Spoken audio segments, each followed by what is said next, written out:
ونصلي على رسوله الكريم أما بعد أعوذ بالله من الشيطان الرجيم بسم الله الرحمن الرحيم لقد كان لكم في رسول الله أسوة حسنة آمنت بالله صدق الله العظيم وبلغنا رسوله النبي الكريم ونحن على ذلك لمن الشاهدين والشاكرين والحمد لله رب العالمين رب اشرح لي صدري ويسر لي أمري واحلل عقدة من لساني يفقهوا قولي رب زدني علما رب زدني علما رب زدني علما سبحانك لا علم لنا إلا ما علمتنا إنك أنت العليم الحكيم يا رب صل وسلم دائما أبدا على حبيبك خير الخلق كلهم اللهم صل على محمد وعلى آل محمد كما صليت على إبراهيم وعلى آل إبراهيم إنك حميد مجيد اللهم بارك على محمد وعلى آل محمد كما باركت على إبراهيم وعلى آل إبراهيم إنك حميد مجيد. انتہائی محترم بزرگوں، بھائیوں، دوستوں، ساتھیوں، آج کی اس نشست میں ہمارا عنوان ہے اسوہ رسول صلی اللہ علیہ وسلم اور حسن اخلاق.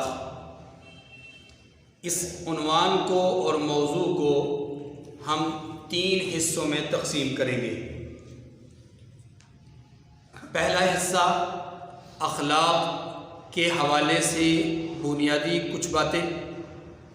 نمبر 2 حسن اخلاق کے فضائل، یہ پہلا حصہ ہوگا. دوسرا حصہ انشاءاللہ العزیز رسول اللہ صلی اللہ علیہ وسلم کے اخلاق کے حوالے سے قرآن اور حدیث نے جو بیان کیا ہے اس پر بات ہوگی. تیسرا حصہ انشاءاللہ العزیز امت سے اخلاق حسنہ کن کن چیزوں میں مطلوب ہے اس پر انشاءاللہ بات ہوگی. تو پہلا حصہ اخلاق کیا ہے اور اخلاق کے حوالے سے رسول اللہ صلی اللہ علیہ وسلم نے کیا فضائل بیان کیے ہیں، اس کو ہم نے سمجھنا ہے. تو سب سے پہلی بات یہ سمجھیے کہ اسلام کو جاننے اور سمجھنے کے لیے 2 بنیادیں ہیں یا 2 بنیادی ذرائع ہیں. ایک ذریعے کا نام قرآن ہے اور دوسرے ذریعہ کا نام حدیث ہے. یہ پہلی بات سمجھیے.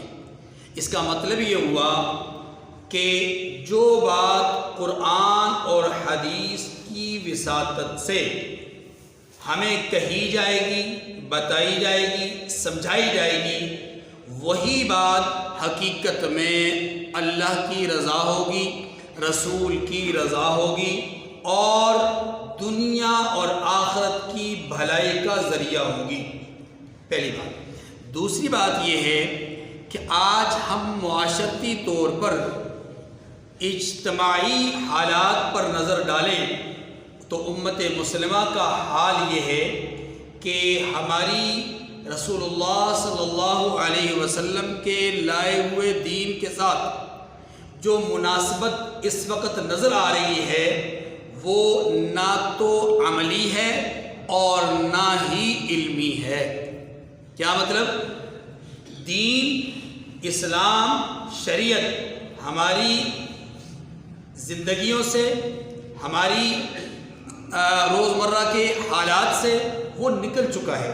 ہماری خوشیوں سے، ہماری غمیوں سے دین نکل چکا ہے، یا ہماری خوشیوں میں، ہماری غمیوں میں دین شامل حال نہیں ہوتا. اس لیے ہم عملی طور پر اسلام سے بہت دور ہو چکے ہیں اور علمی طور پر بھی اسلام سے ہم بہت دور ہیں، اس لیے کہ آج ہمارے پاس حقیقت میں وہ علم نہیں ہے جو علم ہمیں اللہ کے قریب کر دے. ٹھیک ہے جی. تو علمی اور عملی دونوں اعتبار سے ہم بحیثیت مسلمان اجتماعی طور پر اسلام سے دور ہو چکے. یہ دوسری بات. تیسری بات اس حوالے سے یہ سمجھ لیجئے تمہید کے طور پر کہ قرآن مجید اخلاق یا اخلاقیات کا نظریہ ہے. قرآن پاک کیا ہے؟ اخلاقیات کا نظریہ. اور رسول اللہ صلی اللہ علیہ وسلم کی ذات عالی یہ اس کا نمونہ ہے، یعنی قرآن نظریہ اخلاق ہے اور رسول اللہ صلی اللہ علیہ وسلم نمونہ اخلاق ہے۔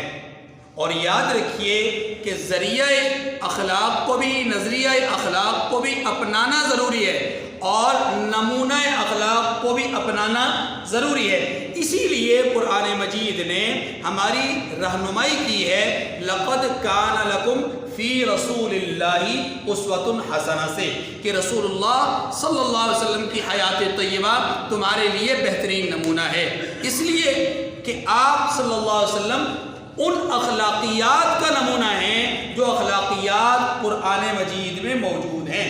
اسی لیے اماں جی عائشہ رضی اللہ تعالیٰ عنہ سے کسی نے پوچھا کہ اماں جی رسول اللہ صلی اللہ علیہ وسلم کے اخلاقیات کیا تھے؟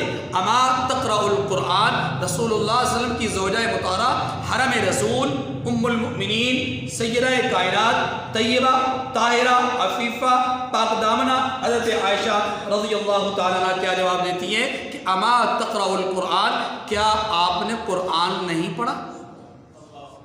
سائل نے جواب دیا کہ جی پڑھتا ہوں، قرآن تو پڑھتا ہوں۔ فرمایا کہ کان خلقہ القرآن، رسول اللہ صلی اللہ علیہ وسلم کے اخلاق کیا تھے؟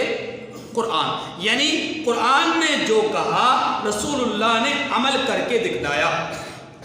اس لیے میں نے عرض کیا کہ قرآن نظریہ اخلاق ہے، قرآن اخلاقیات کا نظریہ بتلاتا ہے، قرآن سماجی زندگی اور معاشرتی زندگی کے اصول بتلاتا ہے، اصول ضابطے اور قانون کی رہنمائی قرآن کرتا ہے، اور اس کا عملی نمونہ رسول اللہ صلی اللہ علیہ وسلم کی ذات عالی، لہٰذا قرآن نظریہ اخلاق ہوا اور رسول اللہ صلی اللہ علیہ وسلم نمونہ اخلاق ہیں۔ یہ تیسری بات ہوگی۔ چوتھی بات آج کی اس نشست میں یہ سمجھیے کہ رسول اللہ صلی اللہ علیہ وسلم کے اخلاقیات کو جاننے کے لیے یا آپ کے وصف اور آپ کی سیرت کو اور آپ کی صورت کو جاننے کے لیے ایک نقطہ ذہن میں رکھ لیجئے، اور وہ یہ ہے کہ ایک لفظ ہوتا ہے خلق یا خلق، اور دوسرا لفظ ہوتا ہے خلق، ٹھیک ہے؟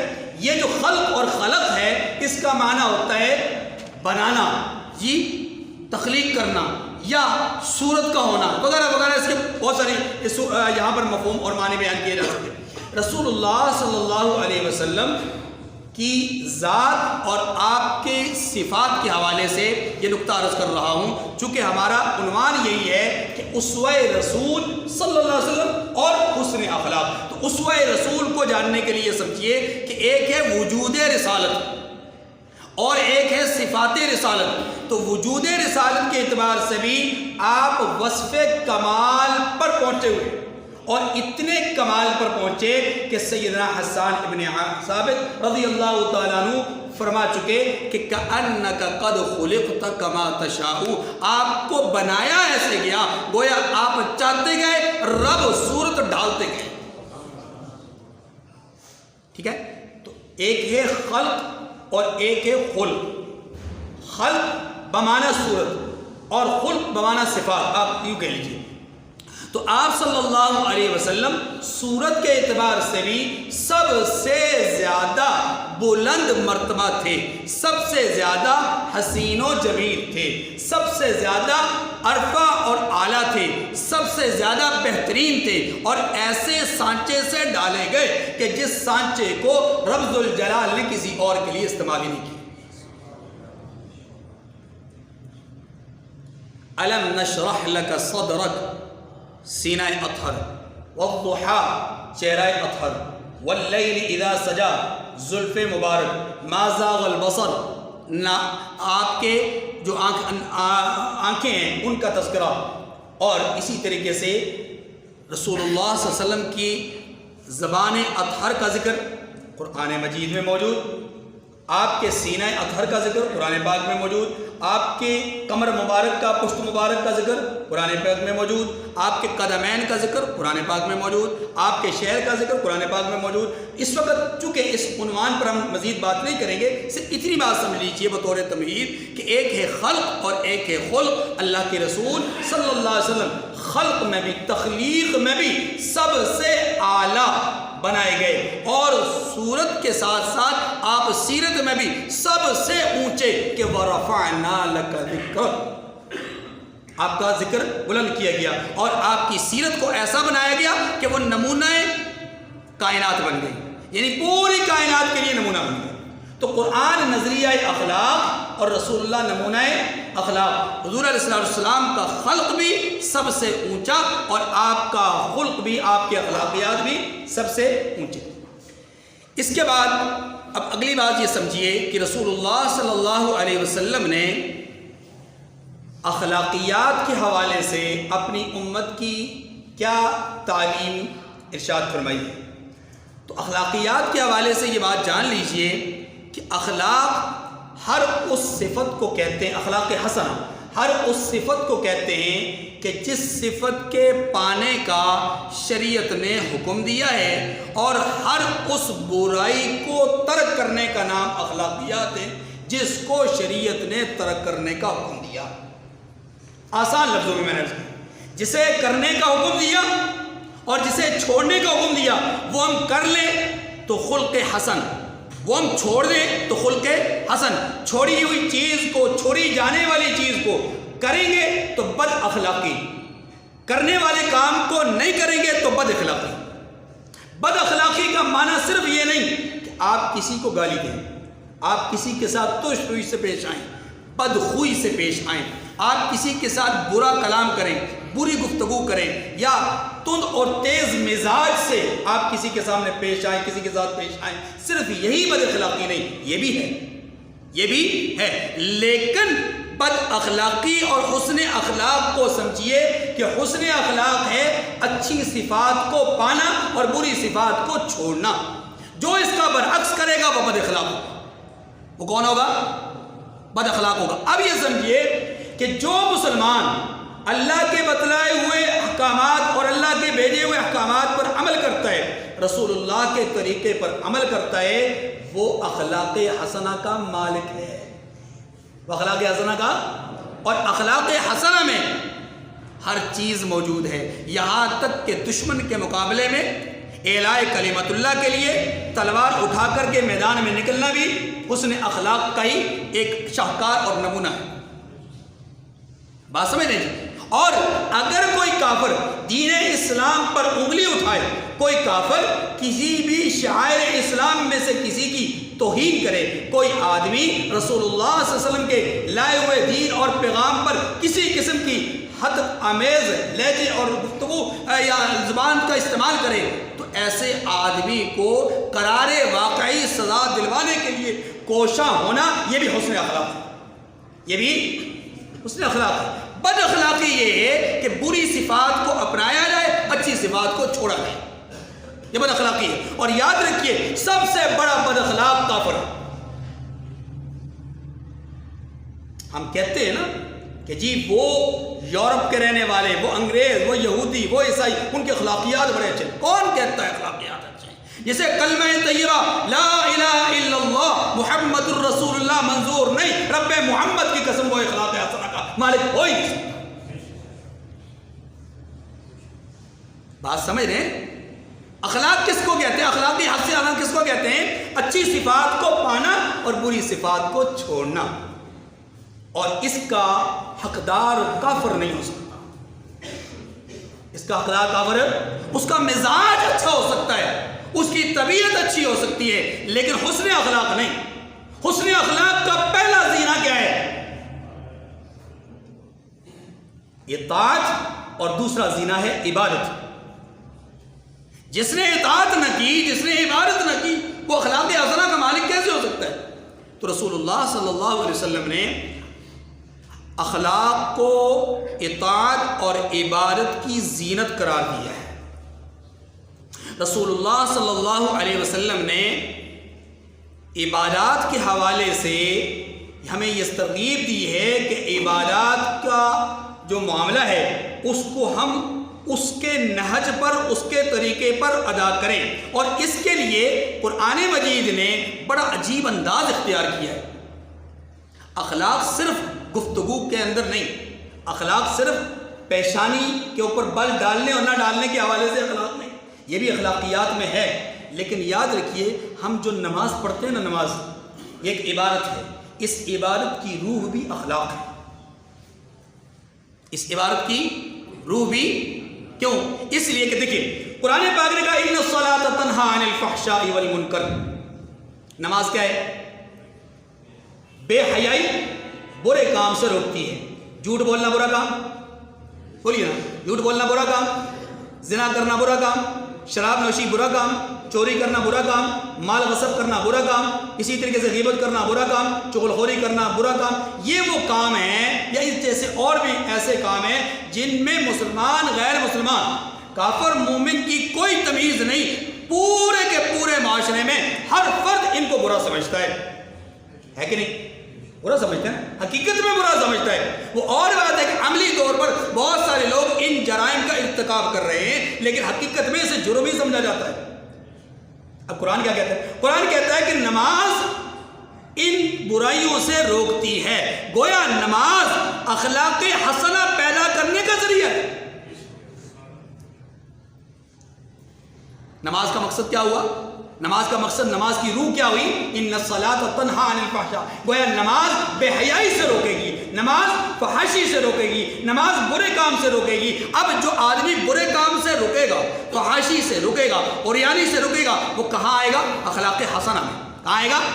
اخلاق. گویا نماز چاہتی ہے کہ ہر مومن اخلاق حسنہ کا پیکر بن جائے. ایک مثال اور سمجھ لیجیے، پھر بات آگے بڑھاتے ہیں. آپ زکوٰۃ کو ہی لے لیجیے. زکوٰۃ ایک عمل ہے. آپ اپنی رقم رائے خدا میں جو مقررہ نصاب ہے اس کے بعد ادا کرتے ہیں، مقررہ شرائط کے بعد. لیکن قرآن اس کے لیے کہتا کیا ہے؟ قرآن کہتا ہے خذ من اموالہم صدقۃ تطہرہم وتزکیہم بہا. یہ جو اموال زکوٰۃ کی ادائیگی ہے، یہ حقیقت میں مال کی تطہیر ہے، تزکیہ قلب کا ذریعہ ہے. قرآن کہتا ہے کہ انسان کے دلوں کی صفائی کا ذریعہ ہے. زکوٰۃ کیا ہے؟ دلوں کی گندگی کو دور کرتی ہے. زکوٰۃ کیا ہے؟ یہ تطہیر قلب کا ذریعہ ہے، تزکیہ قلب کا ذریعہ ہے، گندی سوچ کی سے پاکیزگی کا ذریعہ ہے. یہ وہ جو مال ہے نا، مال کے اندر گندگی نہیں ہے. بھائی آپ نے 1,00,000 میں سے 2,500 روپیہ ادا کر دیا زکوٰۃ کا. وہ جو 2,500 روپیہ مال کے اندر ہوتا تو کیا اس مال اور اس مال کے آپس میں مل جانے کے بعد اس مال میں کوئی بدبو ہوتی؟ بدبو تو کوئی نہیں تھی. گندگی کہاں ہے؟ گندگی ہے اس کی روح میں. گندگی کہاں ہے؟ اس کی روح میں، اس کی تاثیر میں، اس کے اثر میں. قرآن یہی تو کہتا ہے کہ زکوٰۃ ادا کرو گے، اثر یہ پڑے گا کہ گندگی دور ہو جائے گی. اور یہی تو اخلاق حسنہ ہے. یہی تو اخلاق حسنہ ہے. اخلاق حسنہ کیا ہے؟ روح عبادت، یعنی عبادت کی ارواح، عبادت کی روح جو ہے وہ کیا ہے؟ اخلاق حسنہ. تو گویا قرآن مجید اخلاق کو عبادت کی روح قرار دیتا ہے. رسول اللہ صلی اللہ علیہ وسلم نے اخلاقیات کے فضائل اور مناقب بیان کرتے ہوئے ایک حدیث میں یوں بیان فرمایا کہ 2 خصلتیں مومن میں جمع نہیں ہو سکتی. 2 خصلتیں مومن میں، یعنی کوئی مومن ایسا نہیں کہ جس میں 2 خصلتیں موجود ہوں. وہ دونوں خصلتیں کون سی ہیں؟ اللہ کے رسول صلی اللہ علیہ وسلم نے اس حوالے سے 2 باتیں ارشاد فرمائی. ایک کنجوسی اور دوسرا بد اخلاقی. آپ نے ارشاد فرمایا کہ کوئی مومن ایسا نہیں کہ جس میں یہ 2 خصلتیں موجود ہوں. یعنی اس کا مطلب یہ ہوا کہ مومن کے روح میں، مومن کے قلب میں بخیلی نہیں ہوتی، کنجوسی نہیں ہوتی. اور دوسری چیز یہ کہ مومن صفات کے اعتبار سے بد اخلاق نہیں ہوتا. اب ہم نے اپنا محاسبہ کرنا ہے. ایک حدیث کو سننا ہے، اپنا محاسبہ خود کرنا ہے کہ ہم کہاں کھڑے ہیں. دوسرے نمبر پر رسول اللہ صلی اللہ علیہ وسلم نے اخلاقیات کے فضائل کو بیان کرتے ہوئے اپنی شخصیت کا تعارف کیا کرایا؟ انما بعثت لاتمم مکارم الاخلاق. بلا شبہ مجھے بھیجا گیا کس لیے؟ تاکہ میں مکارم اخلاق کو کیا کروں؟ پورا کروں. یعنی جو اخلاقیات تھی، جو اچھی صفات بیان کی جانی تھی، اور جن بری صفات سے بچایا جانا تھا میں ان کا تتمہ کر لوں. اور قرآن نے اس کا اشارہ کیا آخر میں کیا؟ الیوم اکملت لکم دینکم واتممت علیکم نعمتی. حجۃ الوداع کے موقع پر ارشاد فرما دیا کہ محبوب آپ نے اچھی صفات جتنی بھی تھی اپنی امت کو بتلا دی. آپ نے جتنی بری صفات سے اللہ چاہتے تھے کہ میرے بندے رک جائیں، آپ نے وہ تمام برائیاں لوگوں کے سامنے رکھ دی اور ان بری صفات سے بچنے کی ترغیب اور آپ نے نصیحت لوگوں کو کر دی. آج دین مکمل ہو چکا. آج دین الیوم اکملت لکم دینکم، گویا کہ دین کی تکمیل اخلاق حسنہ پہ ہوئی ہے. گویا کہ دین کی تکمیل کہاں ہوئی ہے؟ اخلاق حسنہ پہ. رسول اللہ صلی اللہ علیہ وسلم اخلاق حسنہ ہی کے حوالے سے بیان فرماتے ہیں کہ لوگو ان اکمل المؤمنین ایمانا، کہ ایمان کے اعتبار سے مؤمنین میں سے سب سے زیادہ کامل ایمان والا آدمی کون ہے؟ وہ شخص ہے احسنہم اخلاقا یا احسنہم خلقا، کہ جو اخلاقیات کے اعتبار سے سب سے اچھا ہو. گویا حسن خلق اللہ کے رسول صلی اللہ علیہ وسلم کے نزدیک اکمل الایمان ہونے کی علامت ہے. اور دوسری حدیث میں آتا ہے افضل الایمان، ایمان کی افضلیت کی علامت اور نشانی کیا ہے؟ حسن اخلاق. اور اللہ کے رسول نے ایک اور عجیب فضیلت بیان فرمائی ہے کہ جو آدمی حسن اخلاق کا مالک ہوتا ہے وہ حسن اخلاق کی بدولت، اس نعمت کی بدولت وہ درجہ پا لیتا ہے کہ جو رات بھر قیام کرنے والے لوگوں کو ملتا ہے اور دن بھر صیام کرنے والے لوگوں کو ملتا ہے. یعنی ایک روزے دار آدمی روزے رکھ رکھ کر کے جو مقام اللہ کے ہاں حاصل کرتا ہے اس طرح کا مقام حسن اخلاق کا مالک پا لیتا ہے.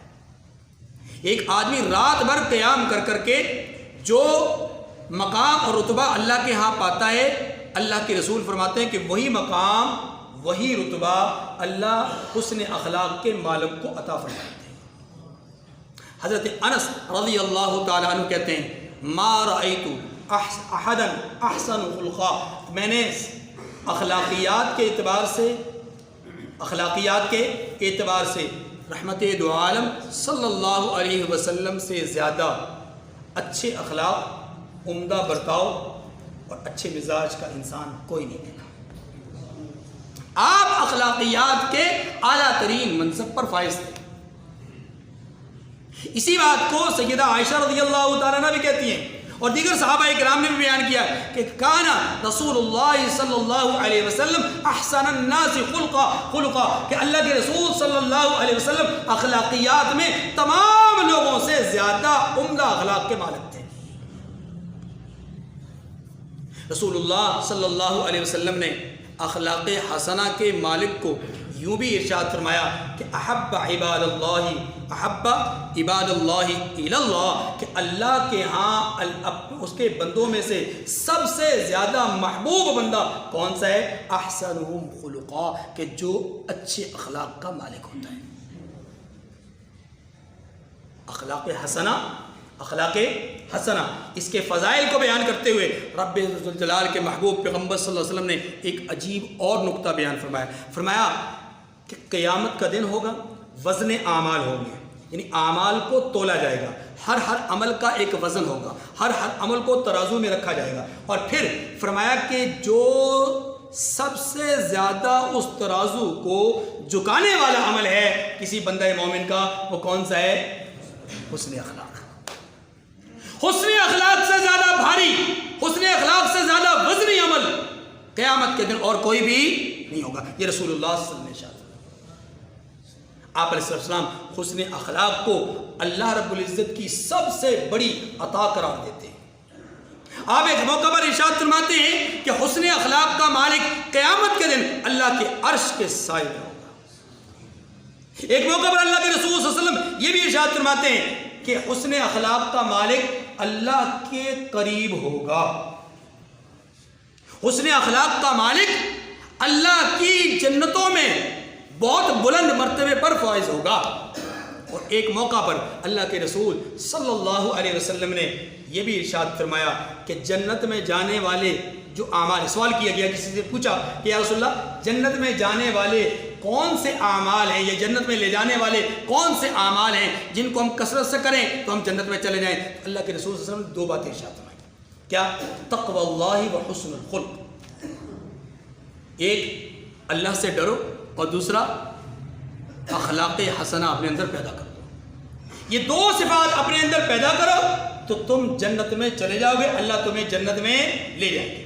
جنت میں جانے کا یہ ذریعہ ہے، جنت میں جانے کا یہ سبب ہے تقوی اللہ و حسن الخلق. اور پھر اس صحابی سے رہا نہ گیا، اس نے پوچھ لیا کہ یا رسول اللہ صلی اللہ علیہ وسلم وہ کون سے اعمال ہیں کہ جن کی بدولت انسان بہت زیادہ لوگ جہنم میں جائیں گے؟ بہت زیادہ لوگ، وہ کون سے اعمال ہیں جن کی وجہ سے بہت سارے لوگ جنت میں جائیں گے؟ 2 باتیں، تقوی اللہ و حسن الخلق. اور وہ کون سے اعمال ہیں کہ جن کی بدولت بہت سارے لوگ جہنم میں جائیں گے؟ اللہ کے رسول صلی اللہ علیہ وسلم نے فرمایا ہاں 2 اعمال ہیں کہ جن کی بدولت انسان زیادہ جہنم میں جائیں گے. انسانوں کی ایک بہت بڑی تعداد جہنم میں جائے گی. وہ 2 اعمال کون سے؟ الفم والفرج، منہ اور شرم. رحمت دو عالم صلی اللہ علیہ وسلم نے انہی 2 اعضاء کے حوالے سے فرمایا کہ تم اگر مجھے یہ گارنٹی دے دو، ضمانت دے دو 2 اعضاء کی، ما بین لحیتین وما بین رجلین، شرمگاہ کی اور اپنی زبان کی ہی ضمانت تم دے دو، میں تمہیں جنت کی ضمانت دیتا ہوں. معمولی بات نہیں. حسن اخلاق رسول اللہ صلی اللہ علیہ وسلم کی تعلیمات میں جا بجا موجود ہے.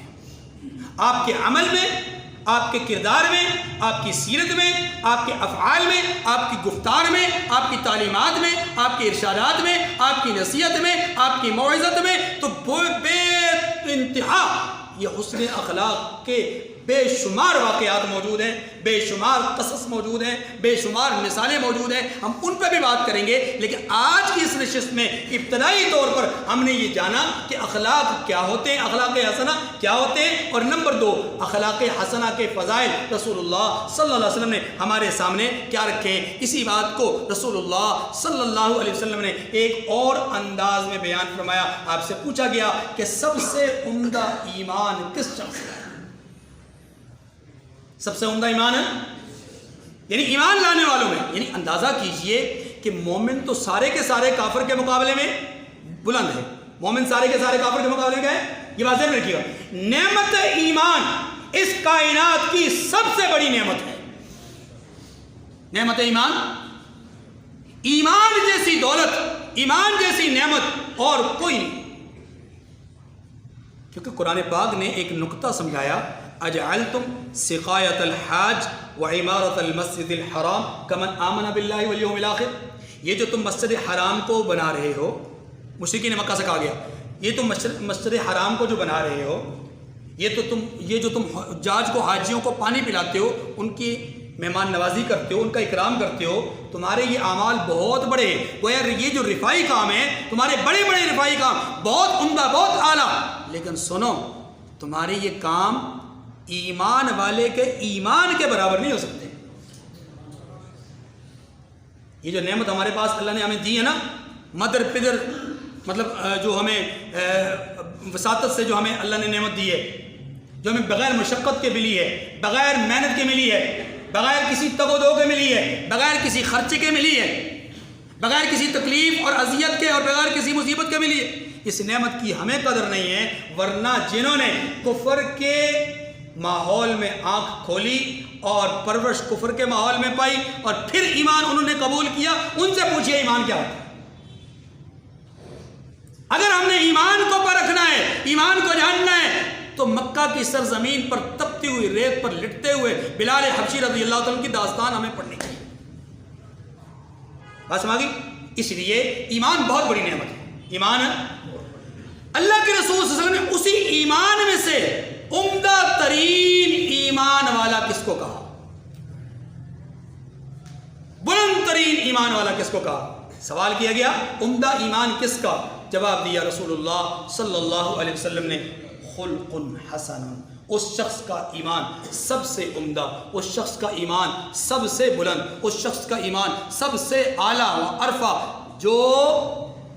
جو اخلاق حسنہ کا پیکر بن جائے، اخلاق حسنہ کا مالک بن جائے۔ آئیے عزم کریں، عہد کریں، ارادہ کریں کہ آج سے ہم بھی اپنے اندر اچھے اور عمدہ اوصاف پیدا کریں گے، برے اور جو رذیل قسم کی صفات ہیں یا معاملات ہیں ان کو ہم اپنی زندگی سے نکال لیں گے۔ اسی کو اخلاق حسنہ کہتے ہیں۔ اللہ مجھے بھی اور آپ کو بھی اخلاق حسنہ کی توفیق نصیب فرمائے۔ وآخر الدعوانا ان الحمد للہ رب